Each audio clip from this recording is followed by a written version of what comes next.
On Christmas night, the city of Charlotte glowed with festive lights, but inside a quiet corner of a downtown restaurant sat Morgan Hartley, staring at an empty chair across from her. The hum of dinner conversations around her felt distant, as if life was happening somewhere she no longer belonged. Christmas had once been full of laughter, shared prayers, stockings by the fireplace, and cinnamon cookies cooling on the counter. But now, at 34, she sat alone, quietly eating grilled salmon while pretending not to notice that every table had at least 2 people. The silence inside her was louder than the soft Christmas jazz floating through the room. Her heart felt hollow, not because she wanted gifts or celebration, but because loneliness had become her unwanted companion. If you believe kindness deserves to be seen, second chances deserve to be honored, and love deserves to be shared, then please like this video, comment your thoughts, subscribe to the channel, and share this story forward. Morgan wasn't supposed to be alone. Just a few months earlier, she had been engaged to a man who promised forever.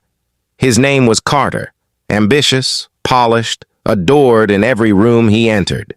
But one evening, 2 weeks before their wedding, she overheard him telling someone on the phone that he wasn't sure he wanted to marry her anymore. He confessed he was staying out of obligation rather than love. The truth broke her spirit more than any argument could have. She quietly canceled the engagement, moved out of their apartment, and took a temporary job as a contract designer just to afford rent. Since then, her world had shrunk to the size of her studio apartment, her office cubicle, and the grocery store near her place.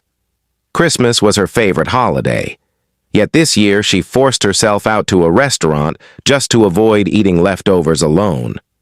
She tried smiling when the waiter placed her dessert, a slice of cheesecake with a small chocolate Christmas tree piped on top, but even that sweetness couldn't dissolve the ache that lived inside her.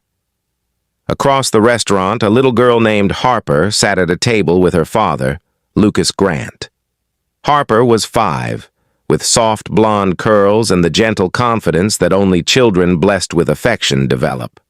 She wore a yellow floral dress with a tiny white collar and kept swinging her feet under the table. Lucas was 37, tall, quiet, and still learning how to do life as a single father. His wife had passed away 3 years earlier due to sudden heart failure.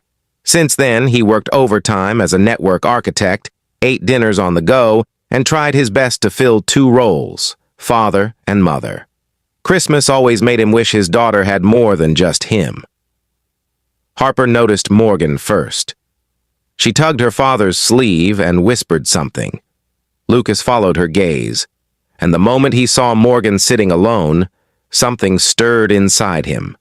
Not pity, but recognition.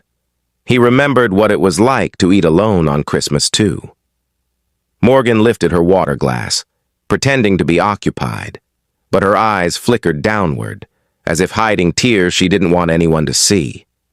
It was then Harper slid down from her chair, stood on her small toes, and walked toward Morgan with childlike fearlessness.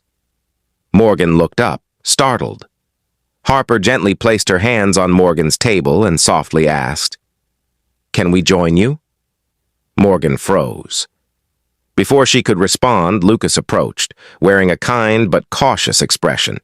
He apologized for the interruption, explaining that Harper simply didn't like seeing anyone alone on Christmas. Harper added, in her sweet little voice, that Jesus would never want a person to feel lonely on his birthday. The words struck Morgan like light entering darkness. She nodded slowly, unable to speak. Lucas smiled and thanked her, then pulled a chair beside Morgan while Harper slid into the seat closest to her. Just like that, the loneliness dissolved into something almost unrecognizable, presence, warmth, and belonging. They ordered dessert together. Harper told Morgan about her lost tooth last week, her love for baking gingerbread, and the snowman she had built with her dad earlier. Morgan listened, truly listened, for the first time in months. Lucas watched something return in Morgan's face. Color, life, softness. Morgan eventually opened up too. She told them about her engagement ending and how she never expected to face Christmas like this. Harper reached over, wrapped her tiny arms around Morgan, and whispered, "Good things come back when you're ready for them." Lucas looked at his daughter in surprise, then at Morgan with quiet admiration. From that moment, the evening shifted. They talked about favorite hymns, Christmas traditions, and how each had been forced to restart their lives. Lucas confessed he often felt he was failing as a father. Morgan assured him he wasn't. She said Harper's joy revealed everything about him, even more than he realized. When it was time to leave, Harper begged her dad to exchange numbers with Morgan so they could bake cookies together sometime. Lucas turned red but agreed. Morgan left with something she hadn't taken home from anywhere in months, a reason to look forward to tomorrow. The next week, Lucas texted her and asked if she wanted to join them at a community winter event. She said yes. Harper held Morgan's hand the entire evening. Soon after, Morgan visited their home for dinner. The walls were decorated with paper snowflakes Harper cut out. There was a framed picture of Lucas's late wife on top of the fireplace. Morgan didn't try to fill that place. She simply respected its silence. Weeks turned into months. Dinners turned into traditions. Sundays became afternoons spent at church or playgrounds. Harper insisted Morgan read her bedtime Bible verses sometimes, which Lucas found both humbling and healing. Slowly, Morgan began designing again, not just for clients, but for herself. Lucas encouraged her to start her own studio. Harper painted small hearts on index cards and taped them to Morgan's laptop for extra power. Morgan laughed every time she opened her computer. Lucas and Morgan never rushed anything, but everyone around them noticed how naturally they fit together, not as replacements, but as additions. On the 1-year anniversary of that Christmas night, Lucas reserved the same table at the same restaurant. He dressed in a navy suit, and Harper wore the same color dress as last year, only now slightly longer and paired with a pink cardigan. Morgan arrived wearing a soft white dress and pearl earrings. Harper immediately hugged her.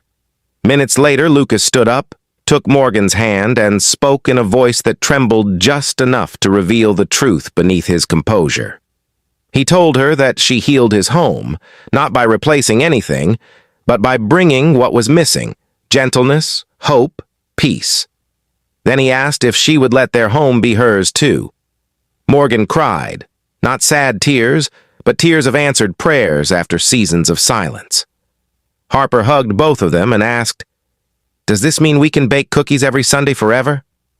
Morgan nodded, laughing through tears. Christmas, once painful, became the very night everything began again. If this story touched your heart, please like the video, share it with someone who needs hope, and subscribe so more stories like this continue reaching people who feel alone. Before you leave, comment below, "Kindness begins where loneliness ends." That night, under soft lights and gentle music, 3 people who once lived through loss built a new beginning, a family not created by perfect timing, but by perfect grace.